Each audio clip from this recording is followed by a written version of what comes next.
Welcome to Lock It Down Sports. I'm your host, Locke Hoover, and as always, you can follow me on Twitter at Lock It Media. That's Lock It Media on Twitter. You also follow us at E5280 Sports. That's E5280 Sports. And today on the show is a 15-game schedule on the horizon. Velo is king. And how would you react if your head coach said this? But first, I want to get into this about a pitch from Derek Dooley, of all people. That kind of surprised me, about a group of 5 playoff.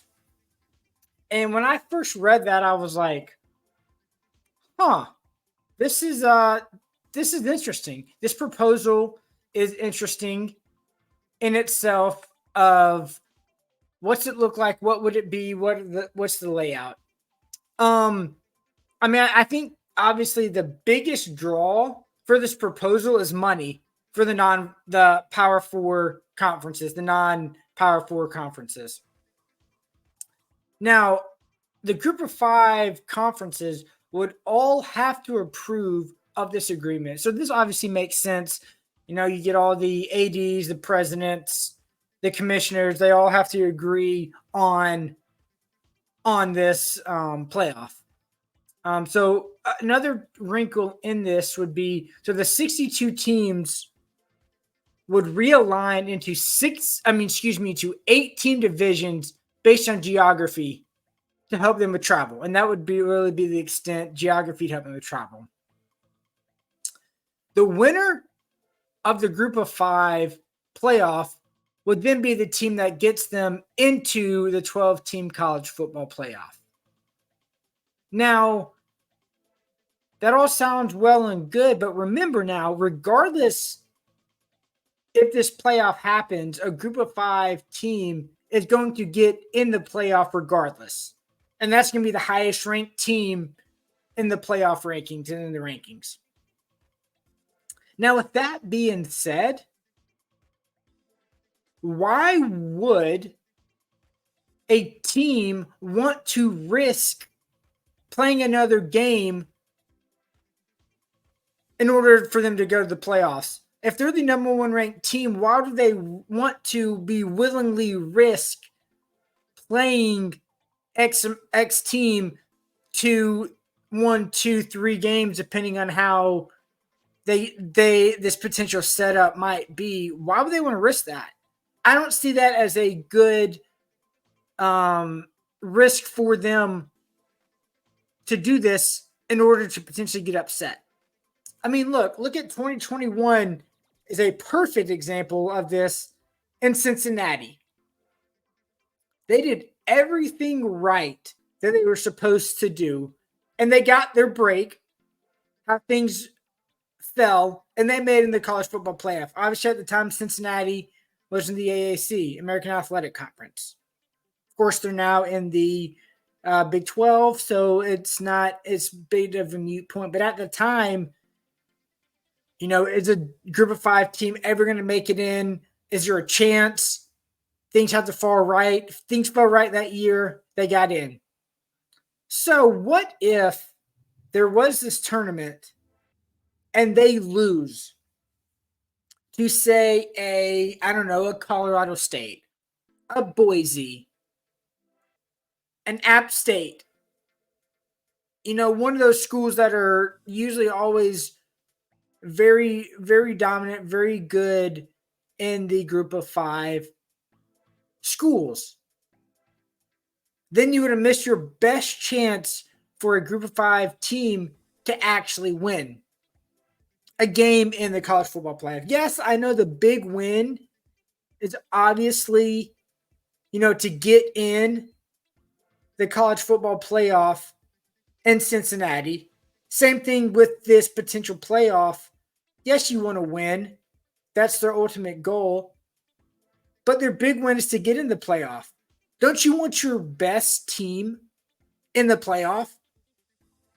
Your best group of 5 team in the playoff as that number 12 seed to give yourself a real chance of, you know what? We feel good winning the game here. Also, with this, I don't think you want this to be a battle for a consolation prize. That's really what it'd be, is consolation prize. Congratulations, you're the best of the small schools.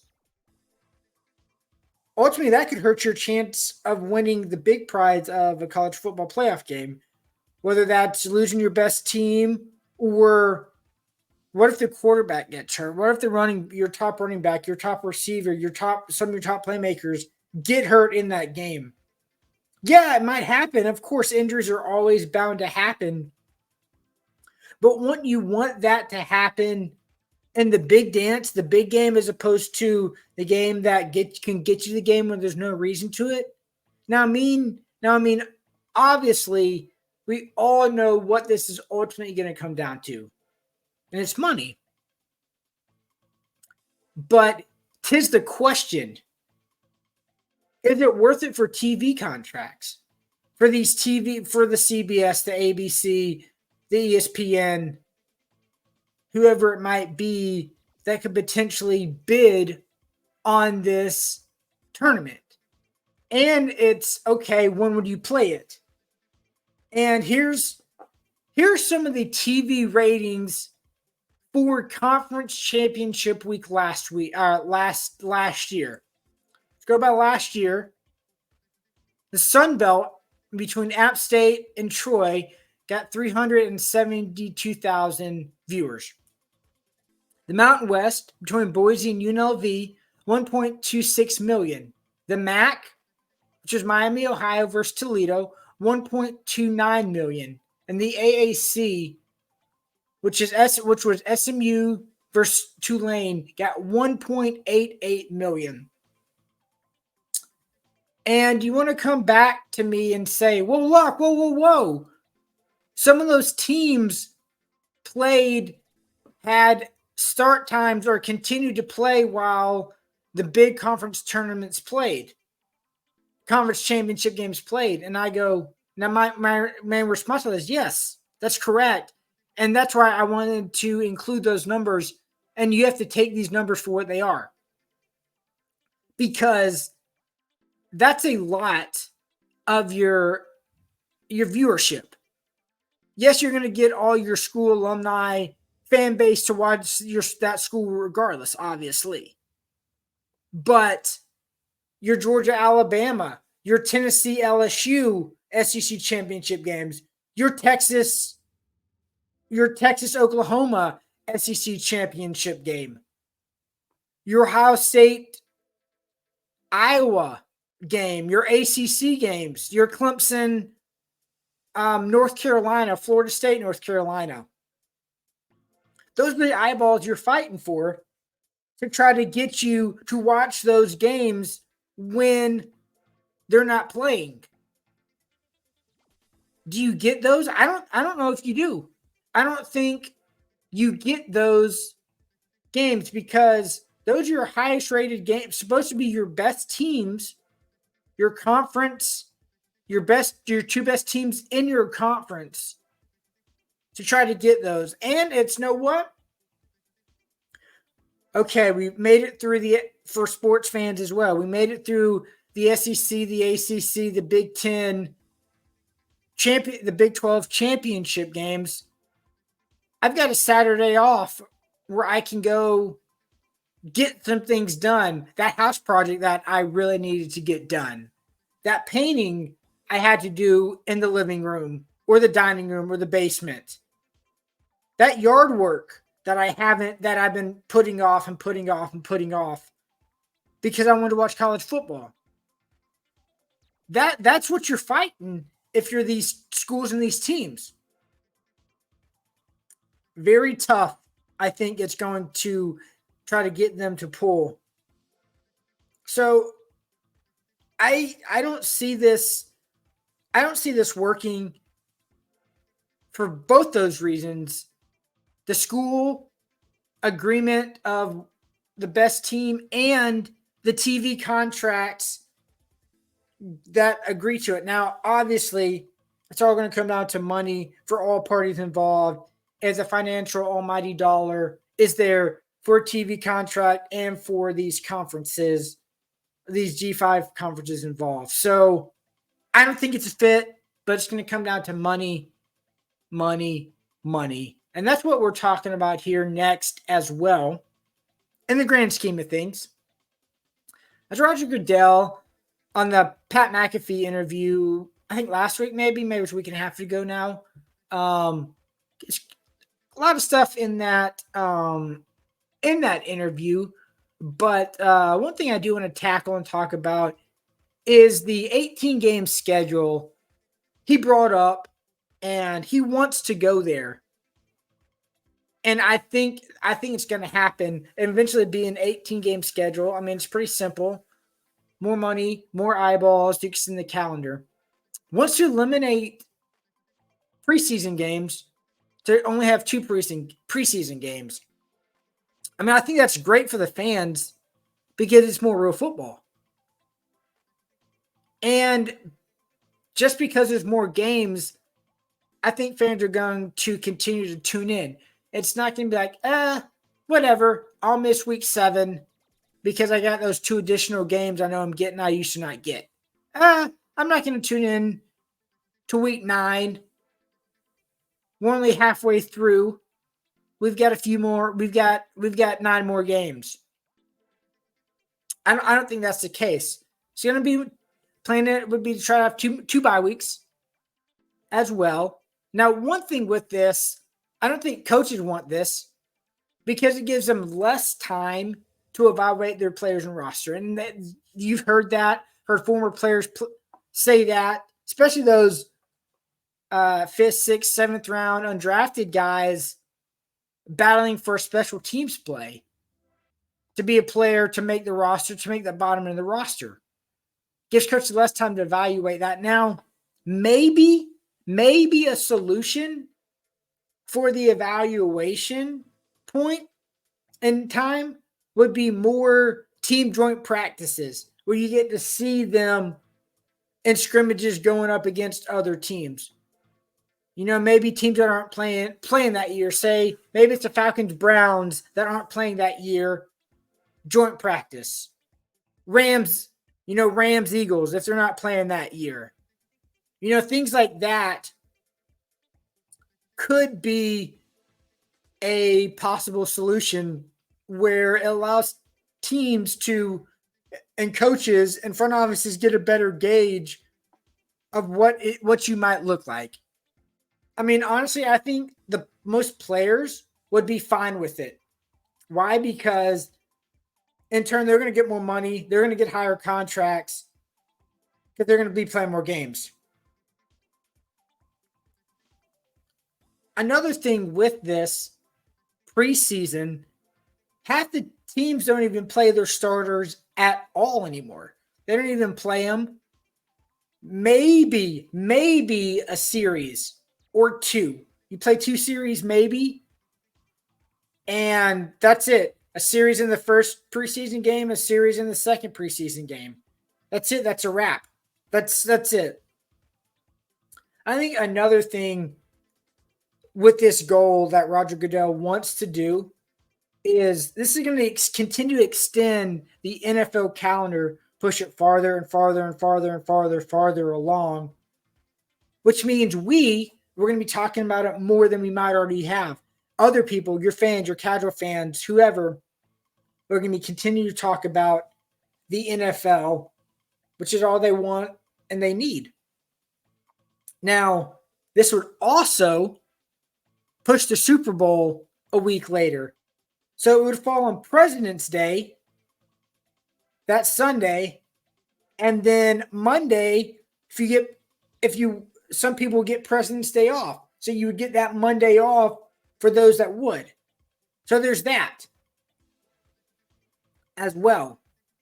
I mean, this would just continue to allow the NFL to dominate other sports as they have continued to for the last, 10 plus years, probably, maybe even 15 now at this point. Now, when they were talking about that Super Bowl and pushing it to a week later, I think it is kind of funny and comical to me. Is a few month or two ago back, the NFL was moaning and groaning and complaining about college football's first round of the college football playoff could potentially interfere with those Saturday games that the NFL likes to play. And one thing, the NFL has gobbled up those Saturdays when the college football season was done. Well, now, if, and I think it's only a matter of time when it goes to an 18-game schedule, guess what? The NFL is going to interfere with 2 NBA events now instead of just one. I don't see NFL saying, oh, my bad, excuse me, sorry, as, of course, they kind of took over the Christmas schedule from the NBA. Of course, sky-high ratings and numbers for the NFL, nosedive numbers for the NBA games on Christmas, which used to be their big week in their big time. With the Super Bowl being pushed back, the All-Star game, NBA All-Star game, would and could be affected as it would be on the same day as the Super Bowl. And that's going to be funny because if the NBA is smart, they'll move the All-Star game. And they will. I could very easily see them changing the All-Star game, moving the schedule up, moving their start season up, or moving it back a little bit. So at least their All-Star game is not conflicting or interfering with the Super Bowl. NFL's continuing to expand and take over. It's not a surprise, and I expected to see it happening very, very soon. Now, something else that's been happening very often is this. You've seen the probably last 5 years, this chase for velocity that these pitchers are having, and its effect on injuries. We know how injuries have skyrocketed with pitchers, and a lot of that is because of the velo of these pitchers and what they're throwing. So interesting stuff from an article on The Score. There's a lot of good stuff in there I'm not even covering on ways to prevent and ways to help out, different ideas from former players and former players now in the front office as well. But it's been this chase for velocity. And players are knowing and are chasing this velocity and are willing to throw as hard as possible in order to get paid. Players know it is worth it for pitchers, and pitchers have come out and said a perfect example of this is Tyler Glasnow. He said when he didn't go after velocity, he had a 7.70 ERA when he was with Pittsburgh. That was early in his career. And he said this on the Chris Rose podcast. He said, everyone is going to throw hard, get hurt, make money approach. And that's exactly what he did, and it's worked. His career high in innings, 120. His career high in innings, 120. He just got from the Dodgers 5 years, $136 million. The risk is worth the reward. Obviously, you've seen all these contracts, his and relievers, and it's in the data. So let me tell you about this. It's a really well done chart and layout and breakdown of all the years. So I'm just going to hit a couple here. Go back to 2007. There was a difference of 4.4 miles per hour between the medium and max fastball velocity. So the median was 90 miles per hour, 0.9, and the max was 95.3. So that was 07. In 2016, the median fastball was 92.5. The max was 95. And then this year, 2024, the median fastball is 94.5 miles per hour. The max is 97. So from 2007 to now, it has shrunk over 40% to 2.5 miles per hour from 2007. So 2007 also, there were 69 pitches with a 10 plus mile an hour gap between their max fastball and their minimum. In 2023, there are only 16. So that just shows you the difference in the speed of max, going as hard as possible for as long as possible. And that equals me 5 and a third, 6 innings now. And then that's the theory. Throw as hard, throw as long as possible until I can't anymore. Knowing I don't have to go 7, 8, 9 innings. I can go 5 and a third. And I'm done. I've hit my 100 pitches. I'm not allowed to throw anymore. I got 100 pitches. That's what they're trained and used to do. Throw my 100 pitches. I'm done. I'm completed. It's out. I'm done. Get ready for my next start in 5 days. To trend, it's only going to continue to, I think, shrink in the gap as well, unless something changes. And that's why you've seen all these injuries. There's less. I'm going to take off my fastball here in the second or third inning because I'm going 7, 8 innings. That doesn't happen anymore. And we've seen it for the last few years, and it's continuing to grow and shrink the miles per hour in the fastball. Now, I talked about this in my last show. Hopefully it'll be able to get up. We've had few technical difficulties here and there with it. But Deion Sanders, of course, going back and forth with people on Twitter and, getting in his spats. I don't know if you saw it. I'm sure you did. But this week, Deion Sanders comes out and says the reason why he got in these spats was he was bored. Wait, what? You're bored?